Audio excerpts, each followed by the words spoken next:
క్రీస్తునందు నా ప్రియమైన యవన కుమారులు కుమార్తెలారా, ప్రభువైన యేసుక్రీస్తు నామమున వందనములు, శుభములు. ఎలా ఉన్నారు? బాగున్నారా?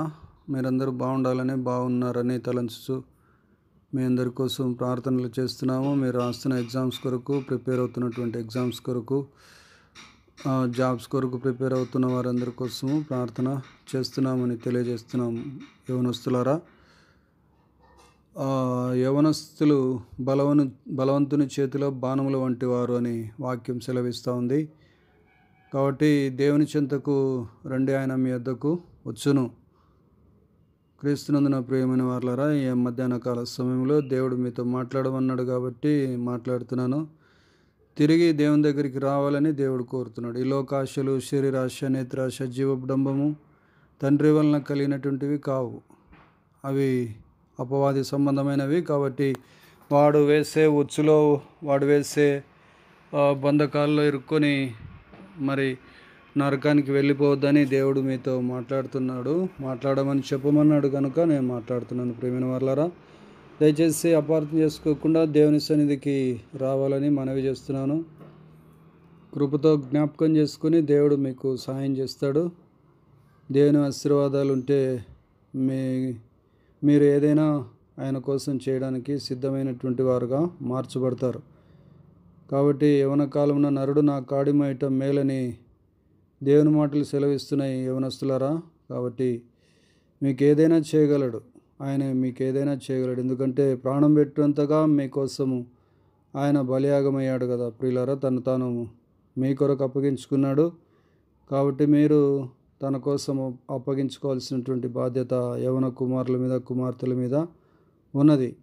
ఆ ప్రకారంగా దేవుని కోసము మీ జీవితాలను సమర్పించుకుంటే దేవుడు ఎన్నైనా ఆశ్చర్యకార్యాలు, అద్భుత కార్యాలు చేస్తాడు మీ కొరకు. మీరు దేవుని కొరకు ఎన్నో అద్భుత ఆశ్చర్యకార్యాలు చేసి అనేక ఆత్మలను రక్షించే సాధనాలుగా దేవుడు మిమ్మల్ని వాడుకోవాలని దేవుడు మిమ్మల్ని ఈ యొక్క మధ్యాహ్న కాల సమయంలో పిలుస్తూ ఉన్నాడు. కాబట్టి దేవుని యొక్క స్వరాన్ని గ్రహించి విని లోబడి దేవుని చెంతకు రావాలని, ఉన్న ఫలానా మోకరించి ప్రార్థన చేయాలని మిమ్మల్ని మనవి చేస్తున్నాం. ప్రార్థన చేద్దాం. ప్రార్థనలో ఏకీభించగలరు. ప్రేమ నమ్మకంగా కృపగల ప్రియ ప్రభువా, పరలోకమందున మా తండ్రి, జీవాధిపతి, వెలుగైన దేవా, స్తుతికి పాత్రుడా, స్తోత్రుడా, యవన కాలంన కాడి మోసే యవనస్తులను లేపండి. అపవాది మోపిన కాడి నుంచి విడుదల దయచండి. అపవాది మోపిన కాడిని విరగొట్టండి. మీ కాడిని మోసేవారినిగా మార్చండి. మీ కార్యం జరిగించండి. మీ నామాన్ని కనపరచుకోండి. మీరే ఆధారం తండ్రి, మీరు రక్షణకర్త. స్వస్థత, నెమ్మది, శాంతి, సంతోషం, సమాధానం లేని యవన బిడ్డలను దర్శించి కుటుంబాలను మీరు కట్టండి. మీ కార్యం జరిగించండి. మీరే ఆధారం తండ్రి. మిమ్మల్ని ప్రేమించే భాగ్యం దయచేయండి. మిమ్మల్ని సంతోషపరిచే భాగ్యం దయచేయండి. శరీరాన్ని, లోకాన్ని, సాతానును ప్రేమించక మిమ్మల్ని ప్రేమించే వారినిగా మార్చుదురని ప్రార్థన చేస్తుంటున్నాం. యవన కాలమున పుట్టిన కుమారులు బలవంతుని చేతిలో బాణముల వంటి వారని వాక్యం సెలవిస్తుంది తండ్రి. ఈ యొక్క యవన కాలంలో ఉన్నటువంటి యవన బిడ్డలందరినీ కూడా దర్శించి తాకి ముట్టి బాగుపరచండి, సాయం దయచేయండి. విశాలమైనటువంటి మార్గంలో ప్రవేశించక ఇరుకు మార్గంలో ప్రవేశించి మీ కొరకు జీవించే యవనస్తులను లేపండి. ఒక్కొక్కరిని తాకండి, ముట్టండి. వారు రాస్తున్న పరీక్షలన్నింటిలో విజయం దయచేయండి. గొప్ప విజయం, చెప్పలేనంత గొప్ప సంతోషము, చెప్పనశక్యం, మహిమాయుక్తమైన క్రీస్తునందలి ఆనందం యవన కాలంన తండ్రి వీరు అనుభవించినట్లుగా సాయం తెచ్చింది. లోకమిచ్చే ఆనందం కాదు, లోకమిచ్చే సంతోషం కాదు, మీరిచ్చే ఆనందంలోనికి, నిజమైన ఆనందంలోనికి, నిజమైన సంతోషంలోనికి, శాశ్వత ఆనందంలోనికి, శాశ్వత జీవంలోనికి ప్రతి యవన కుమార్తెను, కుమారుణ్ణి రప్పించుదురని ప్రార్థన చేస్తుంటున్నాం.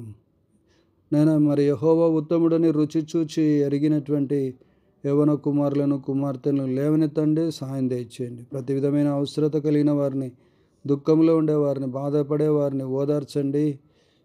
మీకు విరోధంగా ఉండేవారిని దర్శించండి, తాకండి, ముట్టండి, సాయం దయచేసి నడిపించుదురని తండ్రి, తెలియక మోసపోతున్నటువంటి వారందరినీ కూడా జ్ఞాపకం చేసుకుని దర్శించి తాకుదురని, ముట్టుదురని, విడిపించుదురని, అపవాది కబంధ హస్తాల్లో చిక్కున్న వారిని విడిపించి మీ కార్యం జరిగించి మీ నామాన్ని గణపరుచుకుందురని, మహిమతో నింపుదురని తండ్రి. ఏది సత్యమో, ఏది అసత్యమో తెలుసుకోవడానికి సాయం తెచ్చండి. ఏవి సత్యమైనవో, మాన్యమైనవో, ఖ్యాతి గలవో రమ్యమైనవో అవి తెలుసుకొని మీ చెంతకు, మీ శిలువ చెంతకు